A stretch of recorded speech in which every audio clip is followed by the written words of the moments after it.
How can students stay connected while living in the most socially disconnected generation that has ever existed? How will the effects of the COVID-19 pandemic and social distancing affect students' ability to connect and care for each other? These questions are occupying the minds of parents, teachers, and educators across our nation. The answer is friendship. The answer is Frenzy. When we learn friendship, we learn it for life. Start a Frenzy in your school today.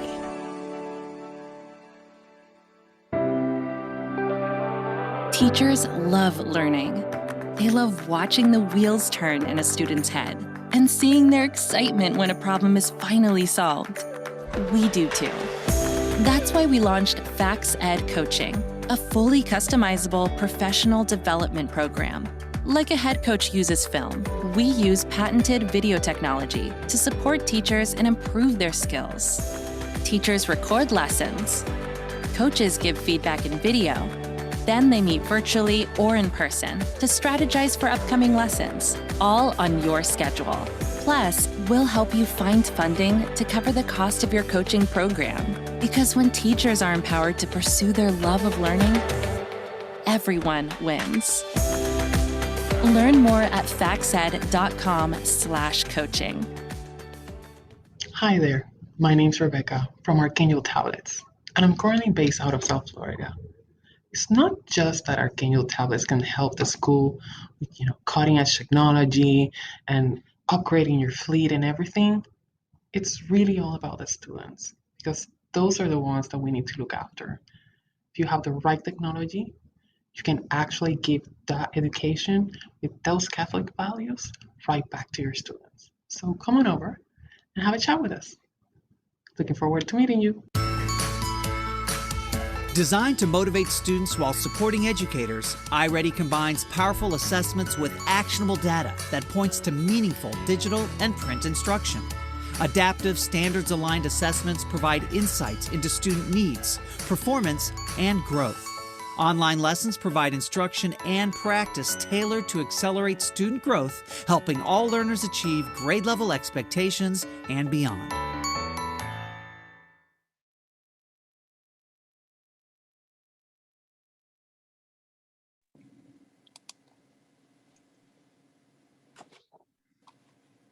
Welcome to this NCEA 2021 live session entitled Inserting the R in STREAM, the Best the Catholic Church Has to Offer. Our presenter is Sister Damian Marie Savino. We invite you to actively engage with this presentation using the messaging and questions functions along the right side of your screen in the event platform. At the conclusion of the session, you will have the opportunity to complete a post-session evaluation and provide feedback that will also track your participation in our sessions. If you run into any problems, we invite you to refresh your page or use the help section on the event platform. Sister Savino, thank you for being with us here at NCEA 2021. We turn it over to you to begin. Great, I'm gonna share my screen here. Okay, well, thank you very much for having me. I'm really delighted to be here. And I'm the Dean of Science and Sustainability at Aquinas College in Grand Rapids, Michigan, and have an interdisciplinary background in science and theology. So I'm happy to be here to speak from that perspective. And I'd like to focus on the contributions of the Catholic Church to the dialogue about science and faith and how we can insert the R, religion, in STREAM as Catholic educators. Now, why is this important? Well, many of us know about the rise of the nuns, and that's not me as a nun, but those who answer none to the question, what is your religious affiliation? So the religiously unaffiliated, and more Catholics are leaving the church than actually any other religion, unfortunately. And a significant percentage of these are young people. So right now, the polls are saying that about a third of the nuns comprise about a third of the 18 to 29-year-olds in the United States.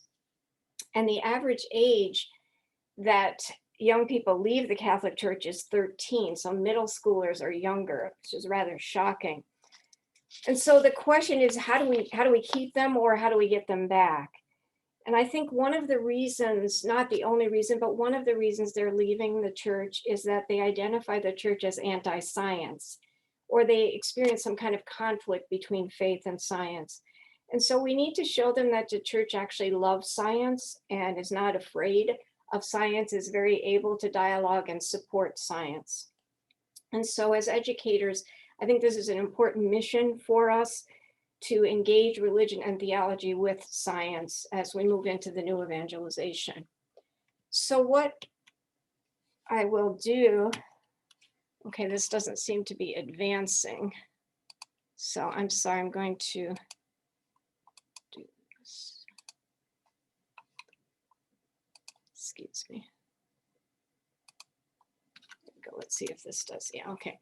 So what I'm going to do today is I'll start out first with looking at 4 models that are traditionally put forward for explaining the relationship between science and faith. Then I'd like to look at 3 case studies from 3 different centuries and what model they seem to fall into in the eyes of the secular culture and in the eyes of the Catholic Church. And then finally, just a summary then of 5 ways that have emerged from looking at these 3 case studies for how to insert the R into STREAM in our teaching. So the 4 models, in 1998, Ian Barber wrote a book called Religion and Science. And in it, he identified 4 models for how the relationship can go between them. The first is conflict. And so that's what we hear a lot about in the media. Basically, science and faith are at war with one another. They both argue that the other is fundamentally wrong. Science alone can explain everything, so there's no need for religion.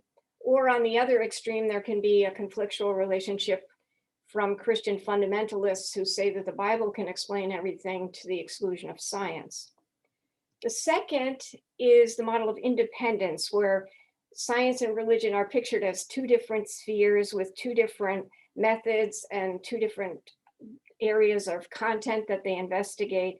So science tells us how, and religion tells us why, and they're just 2 separate domains and they don't need to relate to one another. The third is the relationship of dialogue, where science and religion are conversation partners. And you would need then respect between scientists and theologians to come into dialogue with one another. And you might even need training in both areas to have a meaningful dialogue. And then finally, integration or mutual support. So the truths of science and religion can actually enrich one another. They can help us have a fuller understanding of reality.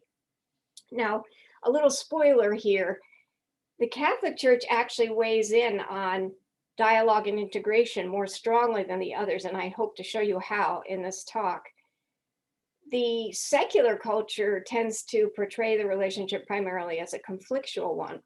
And this has a lot of influence on our students, because I know when I'm teaching a science and religion class, I'll usually poll my students at the beginning, and many of them are science majors and some are theology majors.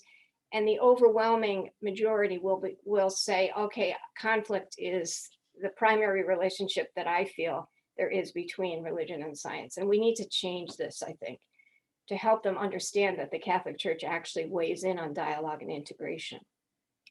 Okay, so let's just look at a few examples. So we have the atheist materialist, Richard Dawkins, Monod, Carl Sagan. So one of Carl Sagan's famous quotes, "The cosmos is all that is or ever was or ever will be." So very conflictual. At the other extreme, conflictual, so the creationist standpoint. So the Bible is the ultimate authority. And there's actually a whole creationist science that has developed that we see if you go to the Creation Museum near Cincinnati, where the earth is interpreted in light of a literal interpretation of the Bible. So creation is believed to have begun 6,000 years ago, as opposed to the evolutionary understanding that puts it at about 14 billion years ago for the beginning of the created world.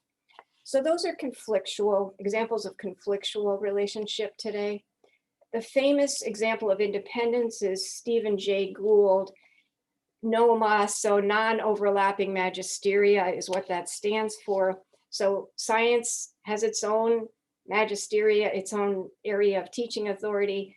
Religion has its own area of teaching authority, and they're two separate areas that don't overlap. One example of dialogue that many people are not aware of is actually the Pontifical Academy of Sciences, which is housed in Rome.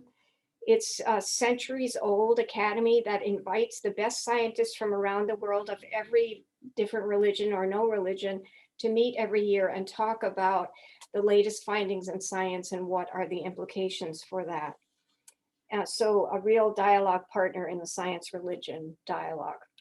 Then integration, we have Catholic scientists. One example is Stephen Barr, a Catholic physicist. He's the founder of the Society of Catholic Scientists, and he's written about being a practicing physicist as well as practicing his faith.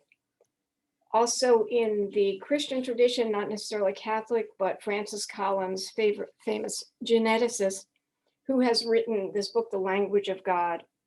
And he also wrote a book, Why I Am a Man of Science and Faith. And here he says, science and faith can actually be mutually enriching and complementary once their proper domains are understood and respected. So a good example of integration. And then the final example, this is beautiful statement by John Paul II of the complementarity. So science can purify religion from error and superstition. Religion can purify science from idolatry and false absolutes. Okay, so let's look now at the first case, the Galileo case. And of course, this is the famous case that everyone says is the exemplar of the conflictual relationship between the Catholic Church and science.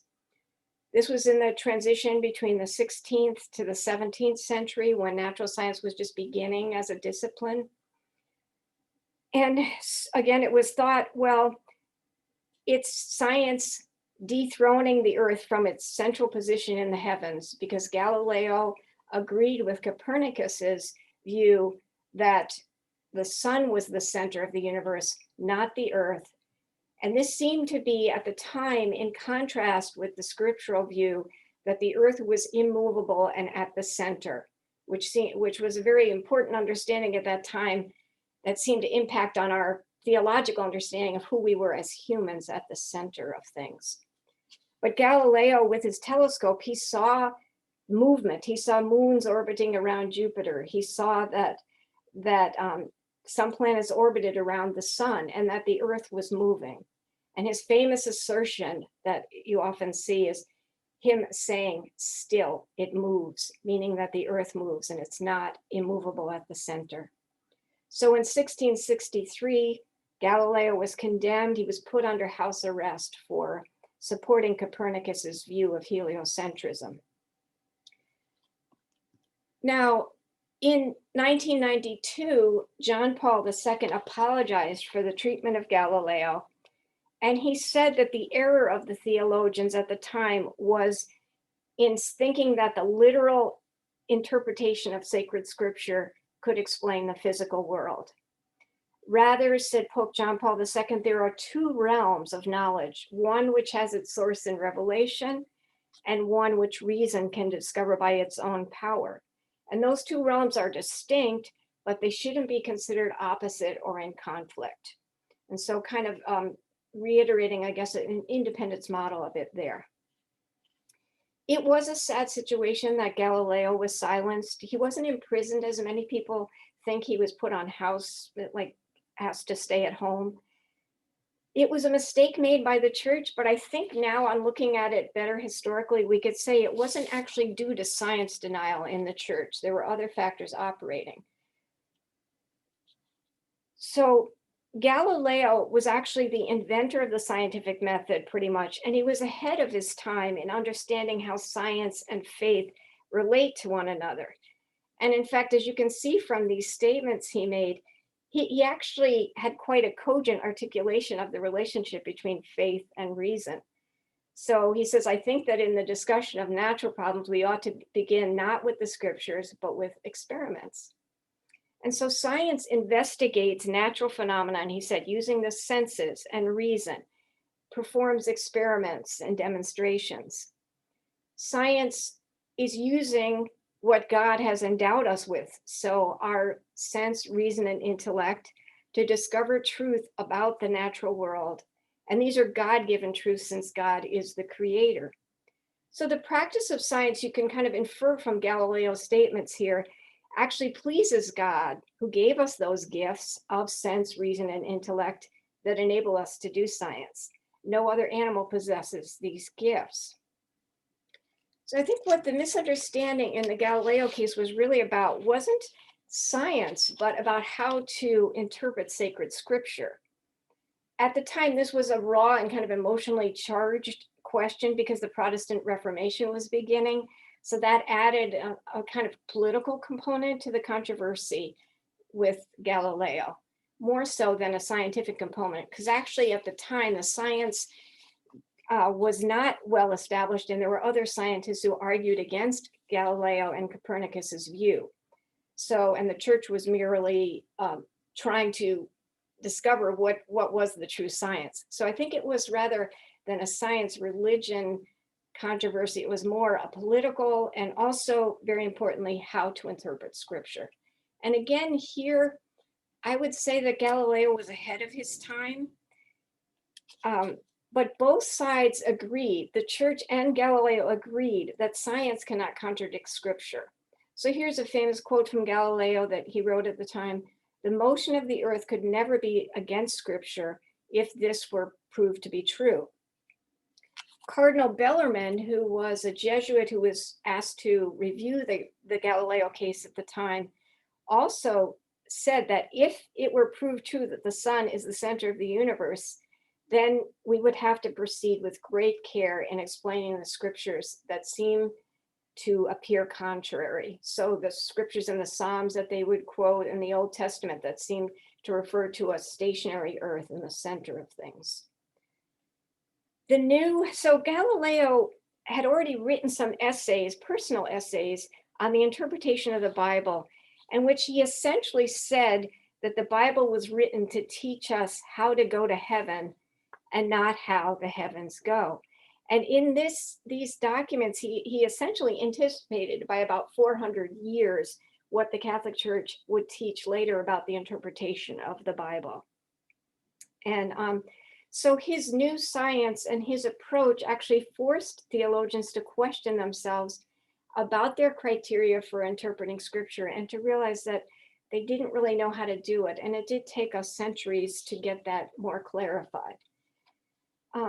Now we do have now a much more complete understanding of that, and of how faith and reason come together. And I think that I just wanted to show you a few kind of exemplar quotes from our last three popes, which show you how much they support this complementarity of faith and reason. So faith and reason are like two wings, says John Paul II, on which the human spirit rises to the contemplation of truth. And his successor, Pope Benedict XVI, our faith presupposes reason, and reason is enlightened by faith. And then Pope Francis, that faith broadens the horizons of reason to shed greater light on the world.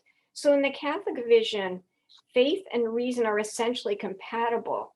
It's reason also open to something greater, open to the transcendent, and the two of them are partners, two wings. And so here in the Catholic Catechism, very clear statement, there can never be any real discrepancy between faith and reason, and there is no conflict between faith and true science.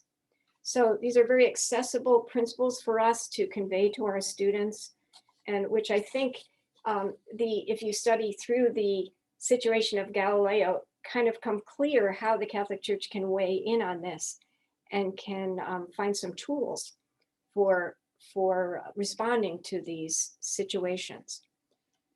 The next case study, so evolution in the 19th century, the theory of evolution by natural selection, which was proposed by, as you know, Charles Darwin and William Wallace. and first formulated in Darwin's book On the Origin of Species in 1859.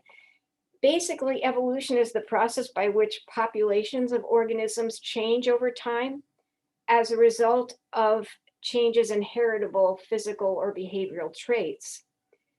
The changes that allow an organism to better adapt to its environment will help it survive and have more offspring.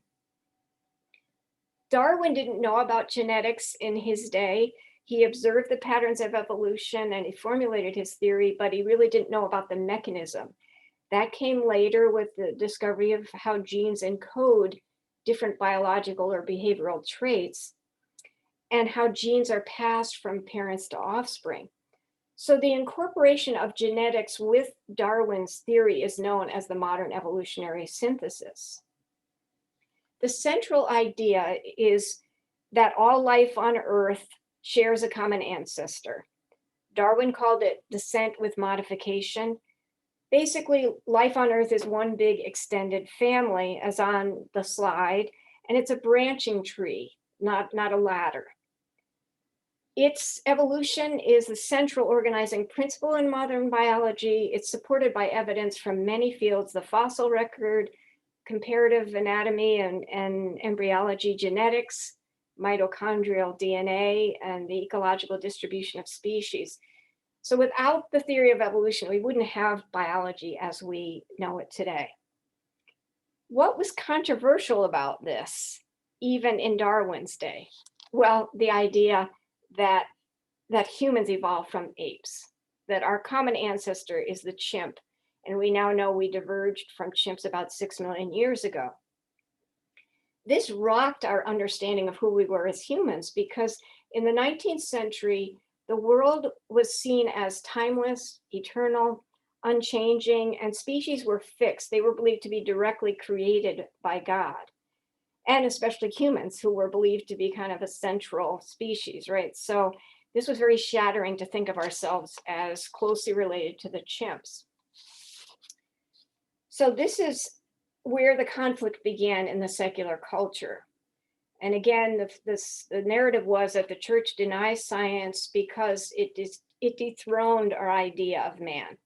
Just as with Galileo, our idea was of humans were dethroned because the earth wasn't considered the center of the universe any longer. So with evolution, man is dethroned because we're considered closely related to the chimps. We're not in the center, and we're just lowly creatures, just like the chimps. But Benedict XVI said during his pontificate that there's so much scientific proof for the theory of evolution that we should accept it as reality. So the Catholic Church actually accepts the theory of evolution. What we don't accept is a totally materialistic version of the theory that kind of denies the spiritual part of humans. So there are some evolutionists who say that the soul of humans evolved along with the body, and it can't be separated from the body. One thing the Catholic Church would say is we have no problem with the theory of evolution as it applies to the matter of our bodies, but the soul is, and here we invoke the independence model, the soul is not something that science can, the method of science can prove or measure, and that is a spiritual part of ourselves, which we maintain is unique to humans. Now, a few other issues that have come up in relation to the theory of evolution that have caused it to be portrayed as a conflictual theory with religion. And one of them relates to causality. And so let's look at this a little bit further to see what tools we have in the Catholic toolbox for answering these questions. We'll begin with Aquinas' ideas of primary and secondary causality. So Aquinas says there's a difference between the nature of God and the distinctive way that God acts in the world, and the nature of creatures and how they act in the world. Creatures, by definition, are created. God is not. So God simply is, he's being itself. He's uncreated, uncaused, and is the very source of everything around us that is. And everything radically depends on God for its very being and its very sustaining into being. the causality that creatures have is secondary causality because they're caused by God. They must have divine primary causality to make possible their being, their existence, their activity. Now, secondary causality, that doesn't mean it's not important. It's very important. It shows God's goodness and the infinity of his power because he actually created creatures with an integrity and with an internal consistency and with the possibility to be real causes for others, right? So secondary causality is very real. It's very important. And this, in fact, is what science studies. Science is the study of secondary causes. Acknowledging both primary and secondary causality helps prevent us from falling into two errors. The first error, that God constantly intervenes in nature. So some opponents of evolution make this error and they say that God has to actually intervene to make creatures act. But God respects, what we teach is that God respects creaturely activity. He doesn't need to intervene every time a creature needs to take a step. No, he's a God who gives his creatures freedom to act within the laws of their being. And these laws are rational and they're not arbitrary. And the second error is that God doesn't have any causal role in the universe. We don't need him. We don't need a primary cause because secondary causes explain everything. And many atheist materialists, this is precisely what they claim. What we can claim as Catholics is that evolution is not inconsistent with our faith. Evolution is basically the study of secondary causes. And theology and metaphysics are the study of the primary cause of God. And it's interesting that even Darwin used the terminology of secondary causality and recognized that his theory pertained to secondary causes. So this beautiful statement, to my mind, it accords better with what we know of laws impressed on matter by the creator, by the primary cause, that the production and extinction of the past and present inhabitants of the world should have been due to secondary causes. When I view all beings not as special creations, but as the lineal descendants of some few beings which lived long before, they seem to me to become ennobled. So like Galileo, Darwin realized the gift of science, the gift of intellect and reason, and he used it to explain truths in the natural world. And he said that even seems to make the understanding of the world even more ennobled. So the truths of science, which explains secondary causality, don't need to encroach upon or deny God's activity of primary causality. Now, another question that often has caused conflict regarding the theory of evolution is that of purpose or chance. And here we have a quote from Richard Dawkins, a biologist in the UK, atheist materialist. He concludes that the universe is one of selfish genes, blind physical forces that proceeds by genetic replication and that exhibits no design, no purpose, no evil, no good, nothing but blind, pitiless indifference. So how can we respond to this? Well, in addition to the ideas of primary and secondary causality, we also can refer to the Greek philosopher Aristotle and his notion of the four causes. And according to Aristotle, all four are needed to fully describe the nature and the being of a thing. So we have the material cause, which is the stuff out of which something is made, the wood out of which a table is made. The formal cause, which is the form or the arrangement, so the table that the wood will be made into. The efficient cause is the agent that causes the change in the thing, so the carpentry that's done to make the table. And the final cause is the purpose of the thing, what it's meant to be or become, so to eat off of, for example, in the case of a table. So I think it was very important to recognize the truth that the things around us are more than just matter. So the materialist philosophy is not sufficient. Science tends to emphasize truly material and efficient causes, but it also recognizes formal causes, for example, in biology, and evolution does so in a particular way because it traces the development of form through each generation and the evolution of different species with different forms that are particularly adapted to certain environments. And of course, even the final cause or the purpose of the thing. Now, the final cause doesn't necessarily mean a transcendent cause or spiritual cause. It can also refer to a practical purpose, as in the example of the table on the slide, or to an evolutionary niche or purpose. And we know now that every creature in the created world has a purpose or a niche. It's interesting, Berkeley College, a secular college, has a site on evolution, and one page talks about misconceptions that many hold about evolutionary theory. And one misconception they say is that evolutionary theory implies that life evolved randomly or by chance.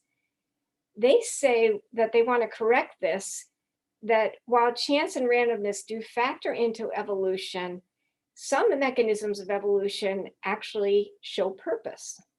So for example, genetic mutation is random. That generates genetic variation, but natural selection is not, because natural selection favors variants that are better adapted to the environment. So, and after many generations of random mutation and non-random selection, new species evolve that fit best into the environment. So this natural selection is actually an example of final cause, right? And so I think referring to Aristotle's fourfold causal model gives us a fuller explanation than using material cause alone, which is what Dawkins is relying upon. And in fact, while denying anything beyond the material cause, Dawkins is actually tacitly supporting a broader causal model in his reference to purpose and final cause. So there's an inconsistency in his thought here. So I think we need to help our students to see that this model of four causes is helpful, even in the sciences, for leading us actually to a more complete and accurate understanding of things in nature. And it's a model that's been embraced by the Catholic Church, especially since St. Thomas Aquinas integrated it into his philosophy in the 13th century. And then finally, another big question that often comes up in relation to evolution surrounds the question of human uniqueness. Unfortunately, toward the end of his life, Darwin endorsed the idea in the quote on this slide that humans aren't unique and are different from their primate ancestors only in degree and not in kind. And this debate actually rages 150 years later, and increasing numbers of persons in the secular culture are tending to agree with Darwin that we're really no different from the other animals. But in the Catholic understanding, this is something we really need to correct, I think, or to uphold a different view. We have to have a correct understanding of who we are and that we do occupy a unique place in the created world, even though we are biological creatures. And I like to tell my students that Catholicism is a both-and religion. So both physical and spiritual, both science and faith, both difference in degree and in kind. So we are animal, and yet we're something beyond animal. We're spiritual creatures as well as material creatures. We're created in body, male and female, but we're also created in the image of God. And we have a unique responsibility in our intellect and will, which enables us to actually establish a relationship with God. No other creature can do that. We're not God, but we're not a chimp or a worm. We're somewhere, we're in between in this unique place. And that has gives us a unique responsibility as humans. Okay, then our third case, the Big Bang Theory. This on this slide is pictured Father Georges Lemaitre, the father of Big Bang Theory, with Einstein. Father Lemaitre was a Catholic priest, a soldier, and an astrophysicist. And it was actually his honesty to his science as a physicist that caused him to break with the scientific establishment in the early 20th century. What was the scientific establishment saying about the universe at that time? That it was in a steady state, had always existed, and it was a static universe. In 1927, Father Lemaitre published his thesis that the universe is always expanding, beginning from an explosion from a tiny point that he called the primeval atom. His theory was rejected because the idea of a static universe without movement and without a beginning was well established. Then a few years later, when Edwin Hubble, with the inventor of the Hubble telescope, proved that galaxies were moving away from the Earth, this reinforced Lemaitre's theory, and ever since then, he's been called the father of Big Bang theory. Interesting parallels here with Galileo, who argued against a static Earth, and Darwin, who argued against static creatures. Here's a Catholic priest arguing against a static universe. But there's a difference. Who was he arguing with? He was arguing with secular scientists who didn't want to accept his theory of the Big Bang because in their minds, it would point to a beginning of the universe, which might point to a creator. And this included actually Albert Einstein, who, with whom Father Lemaitre eventually became friends.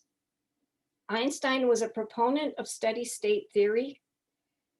And when he heard Lemaitre's explanation, he said it was one of the most beautiful things he had ever heard. And also that he himself had made the biggest mistake in his life when he put a constant in his equations so as to ensure that they obeyed a steady state model. So Father Lemaitre, a real pioneer in the understanding of the universe in the science, and yet does his discovery actually prove creation by God? Lemaitre himself said no. And he said this as a Catholic priest and as a faithful, educated Catholic. So let's nuance this a little bit. Why did he say no? We need to look at the idea of creation as a theological term. So Aquinas defined creation as the continual, complete causing of the very being of all that is. So that's the primary cause who is doing this continual, complete causing of the very being of all that is.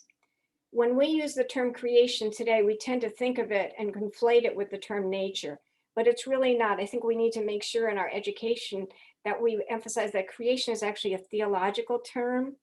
So all being derives its existence from God, the creator, the first cause, the primary cause. God is the only one who grants existence to things. Creation is not nature, it's not change. That's what science measures. So in evolution, in Big Bang theory, that is change. Creation is not nature, creation is not change. In short, creation is a theological term referring to the very conferral of existence or being on things.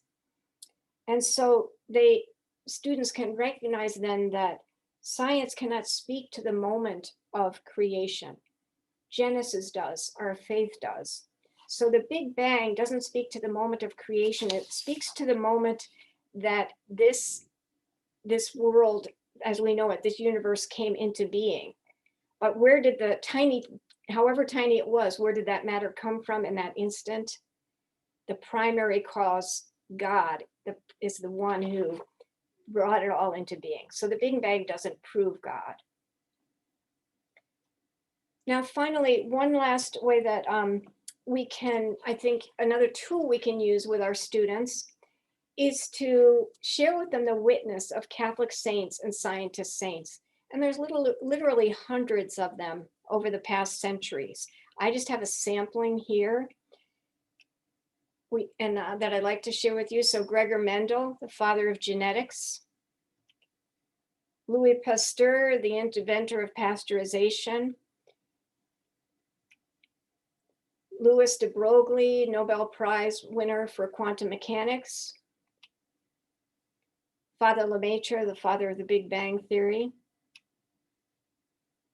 Saint Albert the Great, way back in the 1300s, the teacher of Thomas Aquinas, the patron saint of scientists, an amazingly versatile scientist in his day, studied many different areas of science. servant of God, Jerome Lejeune. So in the 20th century, he discovered the genetic cause of Down syndrome in discovering the trisomy 21 gene. And I think it's worth saying a few words about him. So while he labored with the intent to find a cure for Down's syndrome, he was agonized by the usage of his discovery in prenatal testing for abortion. And his pro-life stance actually cost him the Nobel Prize. But St. John Paul II appointed him as the first president of the Pontifical Academy of Life instead. And his cause now is open. His cause for canonization is open in Rome, and he's a servant of God. In the 17th century, Blessed Nicholas Steno, who's also in the process of canonization, the father of geology, a convert actually from Lutheranism, tremendous geologist and anatomist. He's the one who discovered that the heart is a muscle. And St. Giuseppe Moscati, who discovered the use of insulin for diabetes. So again, many ways in which are the witness of our scientists and scientist saints who lived this integration of science and faith. And so by summary, then, we can emphasize, so there's 5 ways I think that we can easily insert RN stream in our curricula. As Catholics, we're not afraid of reason. We love reason. We have amazing resources in the Catholic tradition and a long history of actually supporting the scientific enterprise and the exercise of reason. So these 5 teaching tools or principles can be, I think, readily integrated into science as well as theology curricula to help you as teachers address the many questions of science and faith that are confronting our young people today and that are causing them to lose confidence in the church or to stop engaging with the church. And I'd like to end with just this beautiful vision put forward by Pope John Paul II in his address to the Pontifical Academy of Sciences when he was responding to the Galileo question. He says there's a twofold kind of development for humanity. The first includes culture, scientific and technical research, that is everything that belongs to the horizontality of man and creation, and which grows at an impressive rate. If this development does not want to remain totally external to man, a concomitant deepening of consciousness as well as of its implementation is necessary. The second way of development concerns what is most profound in the human being. When transcending the world and himself, he turns to the one who is the creator of all things. Ultimately, only this vertical itinerary can give all its meaning to man's being and acting, because it places him between his origin and his end. And this double itinerary, horizontal and vertical, man fully realizes himself as a spiritual being and as Homo sapiens. And I think it's this vision that we want to put forward in our Catholic education, this twofold double itinerary of horizontal science and vertical faith, that through which we can fully realize ourselves as Homo sapiens and as spiritual beings. So I'll end there with some resources, and then we can look at any questions you might have. I think maybe I'll stop sharing so I can look at the chat.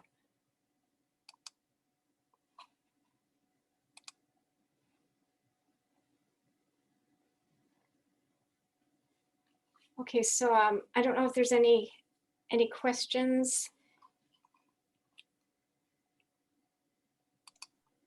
We have a few minutes, so I didn't do too badly here. Sister, by far the number one question that's been asked is how do they get a hold of these slides? Well, I guess that's up to NCEA. I'm okay. Are you allowing presenters to share them? Do you usually do that? Yes, yeah. Okay. You can share them. So you can either go into your attendee profile and add them to that, or you can just email them right to Jill or to myself. And then if anybody wants them, I'm happy to forward them. Okay.